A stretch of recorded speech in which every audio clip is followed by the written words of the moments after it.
جب کسی ملک میں کسی خطہ ارضی میں کوئی انقلابی تحریک چل رہی ہوتی ہے، ظاہر بات ہے ابتدا میں تو انقلابی لوگ چند ہوتے ہیں، کمزور ہوتے ہیں، ضعیف ہوتے ہیں، ان سے کوئی خطرہ محسوس نہیں ہوتا، لیکن کشاکش کے دوران ایک وقت آ جاتا ہے کہ پھر جو مخالف انقلاب ہیں وہ یہ سمجھ بیٹھتے ہیں، سمجھ جاتے ہیں کہ اب ہماری پیش نہیں جا رہی، اب ہمارا بس نہیں چلے گا، لہذا سر جھکا دو۔ اسے پنجابی محاورے میں کہا جاتا ہے نیوی پاؤ، اس وقت تو وقت کو گزارو۔ اب اس کے بعد پھر کوئی موقع ملا تو دیکھیں گے کہ اس انقلاب کو ہم انڈو کر سکیں، کاؤنٹر ریولوشنری موومنٹس۔ یہ اصل میں فلسفہ سمجھ میں نہ آئے، اور ریولوشن کا فلسفہ سمجھ میں نہ آئے تو سیرت النبی سمجھ میں نہیں آ سکتی۔ منہج انقلاب نبوی میری کتاب ہے، اس کو پڑھیے تو سیرت کا وہ تجزیہ آپ کے سامنے آئے گا جو آپ کی آنکھیں کھول دے گا کہ سیرت کو ہم کیا سمجھتے رہے اور سیرت اصل میں ہے کیا۔ بہرحال یہ کاؤنٹر ریولوشنری موومنٹس تھیں کہ جب عرب میں حضور کو فیصلہ کن قوت حاصل ہو گئی تو جو بھی مخالفین تھے انہوں نے سر جھکا لیا، سرنڈر کیا، اسلام لے آئے، گویا کہ چھپ گئے اسلام کے لبادے میں۔ لیکن وہ تھے اسی طاق میں کہ پھر کبھی موقع ملے تو پھر ہم اس نظام کو دہو بالا کر دیں، تلپٹ کر دیں۔ یہ رد عمل سب سے پہلے خود عرب کے اندر پیدا ہوا، کیونکہ مشرکین عرب کو جب سورہ توبہ کی پہلی 6 آیات نازل ہوئی ہیں جن میں الٹیمیٹم دے دیا گیا کہ اب کسی مشرک قبیلے سے کوئی معاہدہ اللہ کا اور اس کے رسول کا نہیں ہوگا، تمہیں 4 مہینے کی مہلت دی جا رہی ہے، یا ایمان لے آؤ اور یا تمہیں قتل کر دیا جائے گا۔ یہ بہت سخت آیات ہے قرآن کی، سورہ توبہ کی ابتدائی 6 آیات، اور حضرت علی رضی اللہ تعالیٰ عنہ کا کہنا یہ ہے کہ اس آپ کو معلوم ہے کہ مصحف میں یہ واحد صورت ہے جس سے پہلے بسم اللہ الرحمن الرحیم نہیں لکھی آپ کو نظر آتی، باقی 113 صورتوں کے شروع میں بسم اللہ الرحمن الرحیم ہے، تو کیا وجہ ہے یہاں کیوں نہیں ہے؟ حضرت علی کا فرمانا ہے کہ یہ صورت تو تلوار ہاتھ میں لے کر اتری ہے، اور بسم اللہ الرحمن الرحیم میں اللہ تعالیٰ کے 2 اسماء ہیں، الرحمن الرحیم، تو یہ گویا کہ اس سے متضاد صورتحال ہے کہ اب تمہارے لیے آخری موقع ہے، یا ایمان لے آؤ اور یا قتل کر دیے جاؤ۔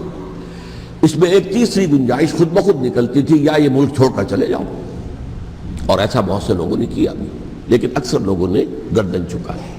لیکن رد عمل ظاہر ہوا، ایک تو مرتدین کھڑے ہو گئے جنہوں نے نئی نبوتوں کو مان لیا، ایک مانعین زکوٰۃ کھڑے ہو گئے کہ ہم زکوٰۃ تمہیں نہیں دیں گے۔ یہ رد عمل تھا مشرک عرب کا، مشرکین عرب کا، اور حضرت ابو بکر رضی اللہ تعالیٰ عنہ کے دفتر فضائل کا یہ بڑا اہم باب ہے۔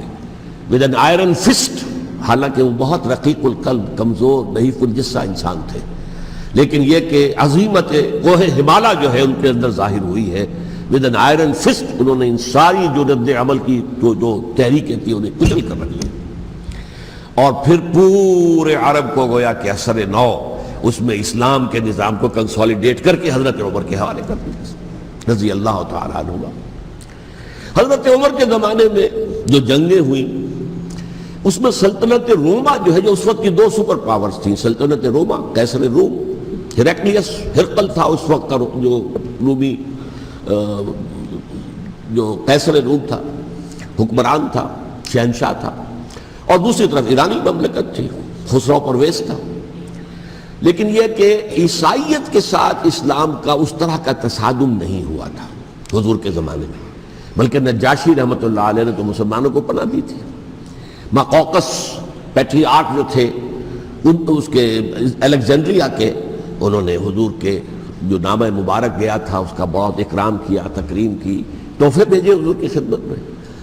ہرقل نے بھی کوشش کی تھی کسی طریقے سے، جیسے کوئی 250 برس پہلے یا 300 برس پہلے، 300 برس پہلے جیسے کانسٹنٹائن جو ایمپرر تھا روم کا، اس نے عیسائیت قبول کی تھی اور ساری سلطنت عیسائی ہو گئی تھی، لہذا اس کی سلطنت باقی رہی، اس کی حکومت باقی رہی۔ اسی طرح ہم سب مسلمان ہو جائیں، لیکن اس میں وہ ناکام ہو گیا۔ لیکن یہ کہ کوئی اس نے کنفرنٹیشن نہیں کی حضور سے۔ البتہ ایران کا معاملہ یہ تھا کہ اس کے پرخچے اڑ گئے، اس نے حضور کے نامہ مبارک کو چاک کیا تھا، حضور نے فرمایا جب اطلاع ملی کہ اس نے اپنی سلطنت کو چاک کر دیا ہے، اس کے ٹکڑے کر دیے۔ بہرحال وہاں رد عمل شدید تھا، اور ایرانی جان لیجئے کہ ان کے اندر بہت سٹرونگ نیشنلزم ہے، آج بھی ہے اسٹرانگ نیشنلزم۔ لہذا ان کے ہاں رد عمل شدید تھا، ان کی تو سلطنت ختم ہو گئی، نسیہ منسیہ ہو گئی، وجود ہی نہیں رہا۔ لہذا وہاں سے جو کاؤنٹر ریولوشن شروع ہوا ہے وہ پھر ہرمزان جو ایک بہت بڑا جرنیل تھا، اس نے بڑی عیاری کے ساتھ اپنی جان بچائی تھی۔ یہ بڑا دلچسپ واقعہ ہے کہ وہ یعنی کنڈیمڈ تھا اسلامی حکومت کی طرف سے، خلافت کی طرف سے، کہ وہ جہاں بھی پایا جائے اس کو قتل کرنا ہے۔ حضرت عمر کی عدالت میں لا کے پیش کیا گیا۔ حضرت عمر نے کہا یہ واجب القتل ہے، قتل کر دو اس کو۔ اس نے کہا اچھا مجھے ذرا پانی پلا دیجیے۔ حضرت عمر نے فرمایا ٹھیک ہے بھائی پانی لاؤ، پانی دے دو۔ پانی کا کٹورا کہنے لگا مجھے پہلے ضمانت دیجیے کہ جب تک میں یہ پانی نہ پی لوں مجھے قتل نہیں کیا جائے گا۔ ہاں ہاں ہمارا وعدہ ہے۔ اس نے وہ کٹورا پھینک دیا پانی کا، کرو مجھے قتل کیسے کرو گے، میں نے وہ پانی تو نہیں پیا۔ اس سے اپنے آپ کو بچایا اس نے۔ بہرحال آپ اختلاف کر سکتے ہیں کہ حضرت عمر کو اس عذر کو قبول نہیں کرنا چاہیے تھا، لیکن بہرحال ان کی اپنی مروت اور شرافت تھی کہ اپنے وعدے کا پاس کیا۔ اس کی سازش سے ابو لولو فیروز اس نے حضرت عمر کو شہید کیا۔ یہ گویا کہ دوسری کاؤنٹر ریولوشنری موومنٹ تھی۔ انہوں نے یہ سمجھا تھا کہ یہ ساری چکی جو چل رہی ہے، جیسے چکی کی ایک کلی ہوتی ہے، وہ کلی جگہ سے ہٹ جائے تو چکی کیسے چلے گی؟ یہی بات حضرت علی نے فرمائی تھی حضرت عمر سے رضی اللہ تعالی عنہما۔ جب شام کے محاذ پر کچھ پسپائی سی ہو رہی تھی تو حضرت عمر نے ارادہ کیا میں خود جاؤں گا محاذ پر اور کمانڈ کروں گا۔ حضرت علی رضی اللہ تعالیٰ عنہ نے فرمایا کہ نہیں امیر المومنین آپ مت جائیں، چکی اسی وقت تک چلتی ہے جب تک کہ کلی گڑی ہوئی، آپ کلی ہیں اس وقت اس نظام کی جس کے گرد یہ اسلام کی چکی گھوم رہی، آپ مت جائیں۔ لہذا حضرت عمر نے ان کی بات مانی، اس قدر صائب مشورہ تھا جو دیا تھا۔ بہرحال انہوں نے یہ سمجھا تھا کہ عمر ہی کے بل پر چل رہا ہے یہ سب کچھ، لہذا عمر کو بیچ سے ہٹا دینے سب بیٹھ جائے گا۔ لیکن ظاہر بات ہے کہ محمد رسول اللہ کی بنائی ہوئی عمارت صلی اللہ علیہ وسلم اتنی کمزور نہیں تھی۔ اس کے بعد حضرت عمر کے انتقال کے بعد حضرت عثمان کا انتخاب ہوا، اور حضرت عثمان کے بھی 10 سال پہلے جو ہے وہ بالکل حضرت عمر کی جو دور خلافت ہے اس کے بالکل مشابہ ہے، مماثلی۔ ہمارے ذہنوں میں یہ تصور بٹھا دیا گیا ہے کہ سارے 12 سال شاید فتنہ ہی فتنہ رہا، فساد ہی فساد رہا، دنگا رہا، لڑائی رہی۔ نہیں، 10 سال پورا امن، اور جس طریقے سے فتوحات کا سیلاب حضرت عمر کے زمانے میں جا رہا تھا اسی طریقے سے حضرت عثمان کے 10 سالوں کے دوران گیا۔ آخری 2 سالوں میں ایک فتنہ اٹھا ہے، یہ فتنہ کیا ہے اس کو سمجھ لیجیے۔ مذاہب کی جو 3 سے کنفرنٹیشن ہوئی تھی، ایک تو یہ کہ مملکتوں میں سے مملکت ہرقل، مملکت روم، مملکت ایران، رومی سلطنت کی 2 ٹانگیں مسلمانوں نے توڑ دی، شمالی افریقہ سے نکال دیا، مغربی ایشیا سے نکال دیا، لیکن یورپ میں وہ قائم تھا، اس کی سلطنت تھی، لیکن ایرانی سلطنت کا بالکل تیا پاچا ہو گیا، ختم ہو گیا۔ اسی طریقے سے 3 مذاہب سے کنفرنٹیشن ہوئی، مشرکین عرب سے، اس کا میں بیان کر چکا ہوں، ان کا پہلا وار حضرت ابوبکر کے عہد خلافت میں ہو گیا۔ دوسرے جو عیسائیوں کا معاملہ تھا ان سے بھی کوئی تصادم نہیں ہوا حضور کے حیات طیبہ کے دوران، لیکن جو یہودیت بطور مذہب، اس کو ظاہر بات ہے کہ اسلام نے اس کو ختم کیا تھا کم سے کم جزیرہ نما عرب سے۔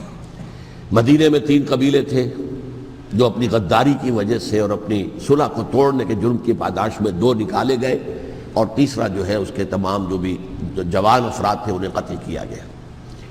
پھر خیبر پر حملہ کیا گیا اور خیبر کو جو ہے فتح کیا گیا، وہ یہودیوں کا بہت بڑا گڑھ تھا، اور جو مدینے سے نکالے گئے تھے وہ بھی وہیں جا کر مقیم ہو گئے تھے۔ تو اس اعتبار سے، اور پھر یہودی اپنے آپ کو سمجھتے تھے اللہ کی طرف سے دنیا میں جو نمائندہ جو ہے امت وہ ہم ہیں، اب انہیں معزول کر کے امت محمد کو وہاں پر کھڑا کر دیا گیا صلی اللہ علیہ وسلم۔ لہذا وہ بہت زیادہ جو سمجھیے ایگریوڈ، سب سے زیادہ جن کو گزند پہنچا ہے حضور کے دست مبارک سے، وہ یہودی تھے۔ لہذا ان کا جو رد عمل آیا ہے وہ ہے جس کے نتیجے میں حضرت عثمان شہید ہوئے، حضرت علی شہید ہوئے، حضرت حسین شہید ہوئے۔